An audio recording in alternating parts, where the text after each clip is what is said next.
చాలామంది 8 అంటే శని అనుకుంటారు. 8 అంటే డబ్బు. నారాయణ పేరులో 8 అక్షరాలు. ఇది 2024 8. రేవంత్ రెడ్డి గారు 8న పుట్టారు, సీఎం. అంతకుముందు రాజశేఖర రెడ్డి గారు 8న పుట్టారు, సీఎం. కేసీఆర్ గారు 17న పుట్టారు, 8 CM. So even Narendra Modi గారు 17, 8 సీఎం. 5 times, 3 times PM. ఈ 17న పుట్టిన, 8న పుట్టిన, 26న పుట్టిన ఒక దైవ దీవెనలు ఉంటాయి.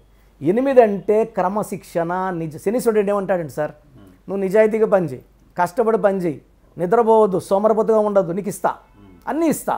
సో 8లో ఏమంటే నిజాయితీగా పని చేయాలి, కష్టపడి పని చేయాలి, స్వార్థం ఉండకూడదు, అన్నీ ఆ శనీశ్వరుడే ఇస్తాడు. సో 8లో పుట్టిన మీ బిడ్డ, చాలామంది 8లో పుట్టాడు సార్, శనిలో పుట్టాడు సార్, మా బిడ్డ దురదృష్టవంతుడు.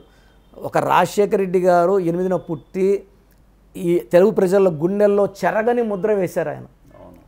సార్ ఓటు ఏ పార్టీకైనా ఏనియండి, రాజశేఖర రెడ్డి అంటే చేతులు ఎక్కి చాలామంది, పార్టీలకు అతీతంగా మంచి వ్యక్తి సార్. నన్ను కూడా, నేను చాలా చిన్నవాడిని, నన్ను కూడా చూస్తే కిరణ్ ఇట్రా అని పిలిచే గొప్ప మనసు ఒక ముఖ్యమంత్రికి.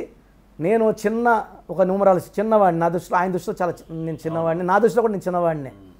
పిలిచి రెండోసారి గెలిచినప్పుడు మేము జెమినీ టీవీలో ఇంటర్వ్యూలో ఉన్నాం, నేను బయట ఉన్నాను, ఇలా వెళ్తున్నారు, చూసిన వెంటనే కిరణ్ అన్నారు. దగ్గరికి వెళ్తే సెకండ్ ఇస్తారనుకున్నా, హగ్ ఇచ్చాడు ఆయన.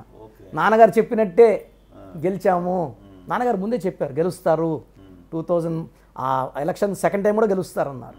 సో ఇక్కడ ఏమంటే మనం పేరును బట్టి ఎలక్షన్స్ ముందే స్టడీ చేయగలం, ఎవరు గెలుస్తారు, ఎవరు అధికారం. అంటే ఇది వీళ్ళు వీక్ అని కాదు, power, date of election, month of election, year of election బట్టి ఒకరికి అధికారం, ఒకరికి ఓటమి ఉంటుంది. దాన్ని బట్టి ఈయన గొప్ప, ఆయన వీక్ అని కాదు. ప్రజల్ని, నాడిని మార్చే శక్తి ఆ డేట్కి ఉంటుంది సార్.